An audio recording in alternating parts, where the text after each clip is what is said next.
Hello friends, welcome to my channel Study with Shruti. So today we will discuss about our next topic that is nursing assessment. Introduction की हम बात करते हैं सबसे पहले। Nursing assessment क्या होता है? ये एक कंटिन्यूस और सिस्टमेटिक कलेक्शन होता है।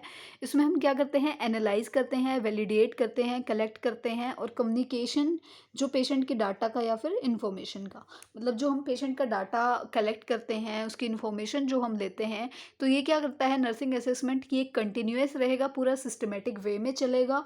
उसको हम डाटा को कलेक्ट करेंगे, एनालाइज करेंगे, वो वैलिड है या नहीं है, वो सारी चीज़ें देखेंगे और कम्युनिकेशन जो लेवल है पेशेंट की वो यहाँ पे बनती है। नर्सिंग असेसमेंट क्या होता है? ये एक स्टेप टू स्टेप प्रोसीजर है, प्रोसेस चलता है, बिल्कुल स्टेप टू स्टेप चलता है। ये कंटिन्यूस प्रोसेस जो है, और इसमें क्या होता है बहुत सारे फेजेस होते हैं। जितने भी हम नर्सिंग प्रोसेस करते हैं सब में हमें असेसमेंट लेना क्या है? मस्ट होता है। The data collected through the nursing assessment determine how health condition is enhanced by health promotion and disturbed by disease and injury.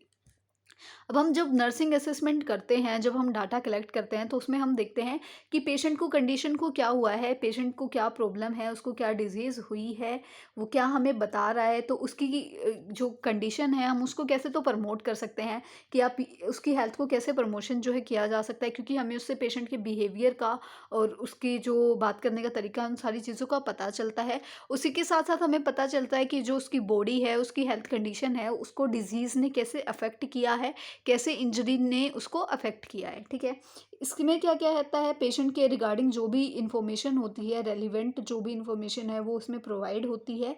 ये क्या करती है? या तो ये नर्स कलेक्ट करती है या फिर कोई भी हेल्थ केयर प्रोवाइडर जो है वो ये कलेक्ट करता है। नर्सिंग असेसमेंट क्या है? ये एक सिस्टमिक और क्या है, सिस्टमेटिक और कंटिन्यूस कलेक्शन होता है। कलेक्शन हम कर लेते हैं, उसके बाद हम डाटा को ऑर्गेनाइज करते हैं, वैलिडेशन करते हैं, उसका डॉक्यूमेंटेशन करते हैं, प्रॉपर सारी इन्फॉर्मेशन का जो भी हमारे जो compare to any standard norms वगैरह के कंपैरिजन में हम इसको अच्छे से करते हैं। उसके बाद during the assessment step of nursing process, जब हम नर्सिंग प्रोसेस का असेसमेंट स्टेप करते हैं तो नर्स क्या करती है? इस्टेब्लिश करती है पेशेंट के डाटा को, इन्फॉर्मेशन को कलेक्ट करती है। तो उस टाइम पे वो क्या करती है? Interviewing the patient and obtaining nursing history. मतलब इंटरव्यूइंग इस तरीके से नहीं कि हम उनसे कुछ भी क्वेश्चनिंग कर रहे हैं, हम उनकी हेल्थ के रिगार्डिंग उनसे क्वेश्चन करते हैं। अब हमें पता है कि असेसमेंट में हमें पेशेंट का नाम, एज, रोल नंबर, मतलब जो सॉरी नाम, एज, वो क्या करता है, उसका ऑक्यूपेशन, उसकी सैलरी कितनी है और वो कहाँ से बिलोंग करता है, उसका फ़ोन नंबर वगैरह, वो सारी चीज़ें हम उससे लेते हैं। उसको क्या प्रॉब्लम है, पहले उसको ये कब से उसको ये प्रॉब्लम है, पहले इससे रिलेटेड उसको और कोई प्रॉब्लम थी, या उसकी फैमिली हिस्ट्री में ये चीज़ है या नहीं है। तो वो सारी चीज़ें हम पेशेंट से पूछते हैं। तो वो क्या होता है? इंटरव्यूइंग जैसा ही हो जाता है कि हम उसको इंटरव्यू करते हैं कि आप ये सारी चीज़ें हमें बताइए। ठीक है, उसी के साथ साथ जो हमारा असेसमेंट होता है वो नर्सिंग जो है फिजिकल एग्जामिनेशन से भी लेती है। हम पेशेंट को सिर्फ पूछ के डाटा कलेक्ट नहीं करते हैं, हम उसकी हेड टू टू एग्जामिनेशन भी करते हैं कि उसको क्या प्रॉब्लम है और क्या प्रॉब्लम नहीं है।